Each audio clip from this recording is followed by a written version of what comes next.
नमस्कार दोस्तों, कहानियों की श्रृंखला में आज सुनेंगे गुरुदत्त जी की कहानी बेसुरे स्वर। लेकिन उससे पहले मेरा आपसे विनम्र अनुरोध है कि अगर मेरे द्वारा सुनाई हुई कहानियाँ आपको अच्छी लगती हैं और आपने अभी तक मेरे चैनल को सब्सक्राइब नहीं किया है तो सब्सक्राइब ज़रूर करें, लाइक करें और अपने दोस्तों और परिचितों में शेयर भी करें। बेल आइकन दबाना बिल्कुल भी ना भूलें। आज सुनिए बेसुरे स्वर। रमेश बहुत ही उदार और उन्नत विचारों वाला युवक था। उन्नति का साधारणतः अर्थ पाश्चिमात्य आचार विचार माने जाते हैं। उसने विवाह तभी किया जब उसने अनुभव किया कि अब वह अपने परिवार का भली प्रकार भरण पोषण कर सकता है। उसने अपनी पत्नी का चयन भी अपनी इच्छानुसार किया। वह स्वयं रेलवे विभाग में डिप्टी ट्रैफिक ऑफिसर था और जिस कन्या का उसने चयन किया था वह रेलवे कर्मचारियों के कन्या विद्यालय में अध्यापिका थी। उस लड़की का नाम था नीला जोसेफ। नाम से ही स्पष्ट है कि वह भारतीय ईसाई थी। विवाह से पूर्व दोनों ने निर्णय किया था कि दोनों अपने अपने संप्रदाय पर स्थिर रहेंगे और कोई भी एक दूसरे के संप्रदाय और जीवन मीमांसा के विषय में कुछ नहीं कहेगा। वास्तव में रमेश किसी भी पंथ का अनुयायी नहीं था और इस कारण वह अपनी पत्नी के ईसाई पंथिक व्यवहार में असीम आस्था पर हंसा करता था। नीला जब भोजन करने बैठती तो भोजन प्रारंभ करने से पूर्व कुछ क्षणों तक वह आंखें मूंदकर होठों में कुछ बुदबुदाया करती। रमेश को इससे हंसी आया करती थी। नीला नियमित रूपेण गिरजाघर भी जाया करती थी। इस पर भी वे दोनों परस्पर बहुत प्यार से रहते थे। इस प्रकार वे प्रसन्न थे। विवाहित जीवन के 2 वर्ष बाद उनके घर में प्रथम संतति हुई। यह कन्या थी। जीवन का प्रथम विवाद हुआ इसके नामकरण पर। नीला चाहती थी कि उसका नाम रोजी रखा जाए और रमेश का चयन था ललिता। नीला ने पूछा, रोजी नाम रखने में तुम्हें आपत्ति क्यों है? इसलिए कि यह शब्द अंग्रेजी का है और हम भारतीय हैं। किंतु भारत की कोई भाषा तो है नहीं। वाह, है क्यों नहीं? देखो, सभी भारतीय भाषाओं का आधार संस्कृत है, अतः संस्कृत ही भारत की भाषा कही जाती है। मैं संस्कृत नहीं जानती। कोई बात नहीं, हम नित्य ही उसके रूप का प्रत्याख्यान करते रहते हैं। ललिता उसी भाषा का शब्द है। फिर भी मुझे रोजी नाम बहुत पसंद है और मुझे ललिता। देखिए, हमने विवाह के पूर्व निर्णय किया था कि हम एक दूसरे के मामलों में कोई दखल नहीं देंगे। यह तो ठीक है, मैं तुम्हारे किसी भी मामले में दखल नहीं दे रहा, परंतु लड़की तो मेरी भी उतनी ही है जितनी तुम्हारी। इस प्रकार अंत में यही निर्णय हुआ कि नीला उसे रोजी नाम से पुकार सकती है और रमेश ललिता के नाम से। रमेश समझता था कि यह पंथिक विजय नहीं, यह तो जातीय बात है। दूसरे बच्चे के नामकरण के अवसर पर भी ऐसा ही हुआ। कन्या के जन्म के 2 वर्ष पश्चात उनके घर में एक पुत्र उत्पन्न हुआ। पिता ने उसका नाम सुरेश रखा और माता ने जॉन। इससे भी बड़ा झगड़ा बच्चों के सर्वप्रथम स्कूल भेजने पर हुआ। रमेश चाहता था कि ललिता को किसी हिंदी स्कूल में भेजा जाए और नीला बच्चों को अंग्रेजी स्कूल में भेजना चाहती थी। नामकरण की भांति यह बात इतनी सरल नहीं थी। बच्चों की शिक्षा पर ही उनके जीवन का आधार होता है और नीला इस विषय में मान नहीं सकी। उसने कहा, मैं नहीं चाहती कि मेरी बच्ची दास जाति की भाषा तथा चलन सीखने में अपने समय का अपव्यय करे।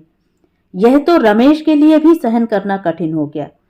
उसने कहा, इसका अभिप्राय तो यह हुआ कि तुमने एक दास जाति के व्यक्ति के साथ विवाह किया है।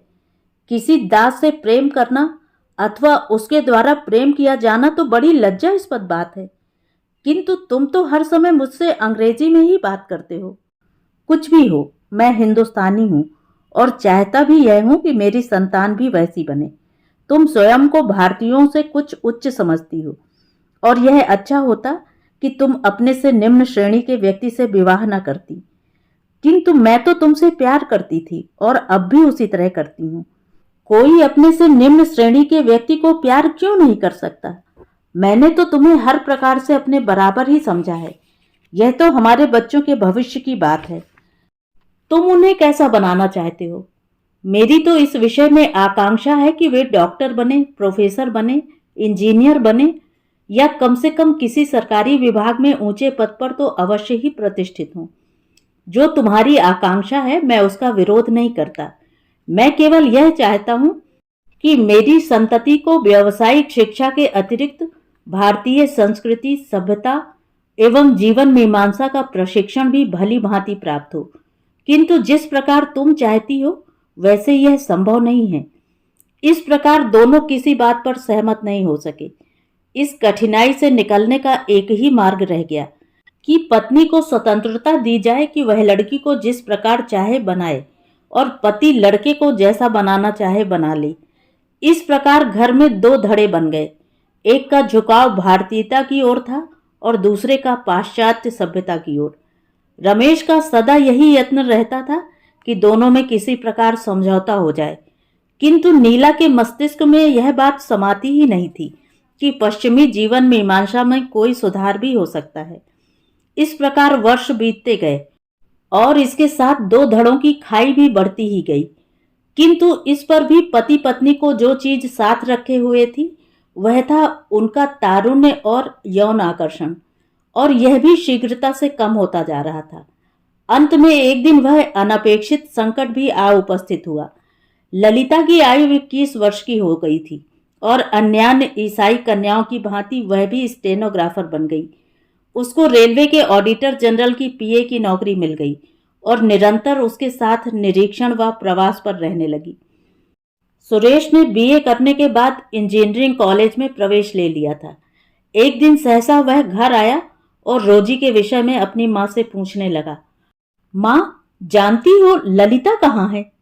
हाँ, वह अपने अफसर के साथ प्रवास पर है, किंतु वह तो यहीं इसी नगर में है। इससे उसकी माँ को कुछ चिंता हुई। उसने ऑडिटर जनरल को फोन कर अपनी लड़की के बारे में जानना चाहा। वहां से उत्तर मिला कि पिछले 4 दिन से वह लापता है। नीला ने जब उससे यह कहा कि 4 दिन पूर्व वह यह कहकर घर से चली गई थी कि वह प्रवास पर जा रही है, तो उस ऑफिसर ने बताया कि 1 सप्ताह से तो वह कहीं गया ही नहीं। तब नीला ने अपने लड़के से पूछा कि उसको यह किस प्रकार विदित हुआ कि लड़की अपने काम पर नहीं गई है।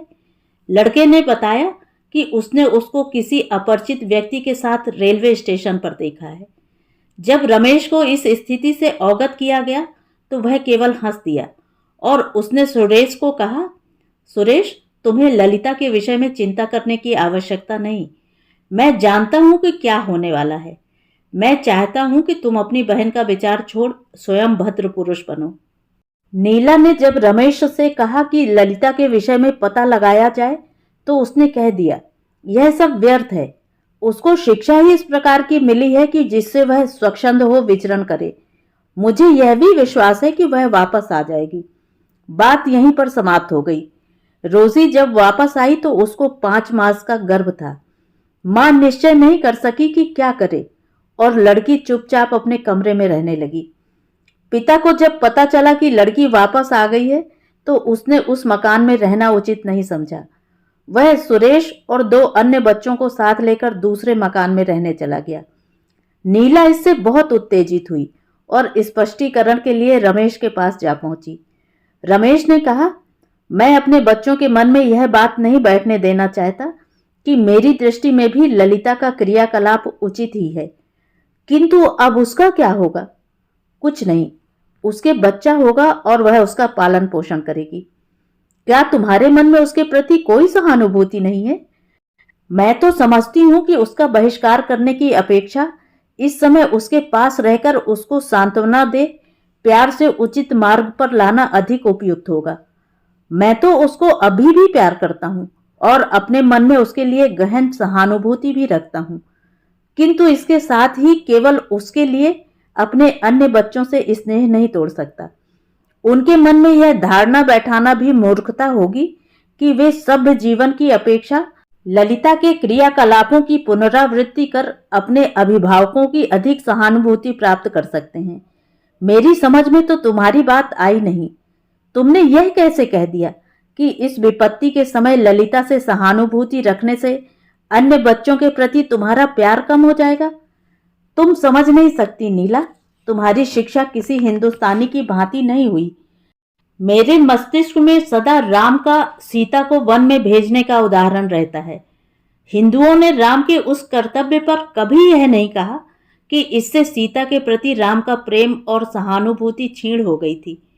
व्यक्ति की अपेक्षा समष्टि का हित सर्वदा महत्वपूर्ण माना जाता है। यह बर्बरता है। हम उस प्रागैतिहासिक युग में तो नहीं रहते। रमेश और नीला के सह अस्तित्व का यह अंत था। दोनों अलग रहने लगे। सबसे छोटी लड़की रानी ने अपने पिता से पूछा, पिताजी, मां चली क्यों गई? क्योंकि वह केवल स्वप्न और माया थी। जीवन में बांधने वाली शक्ति यौन आकर्षण के अतिरिक्त कुछ और है। उसके बिना स्वर बेसुरे ही रहते हैं।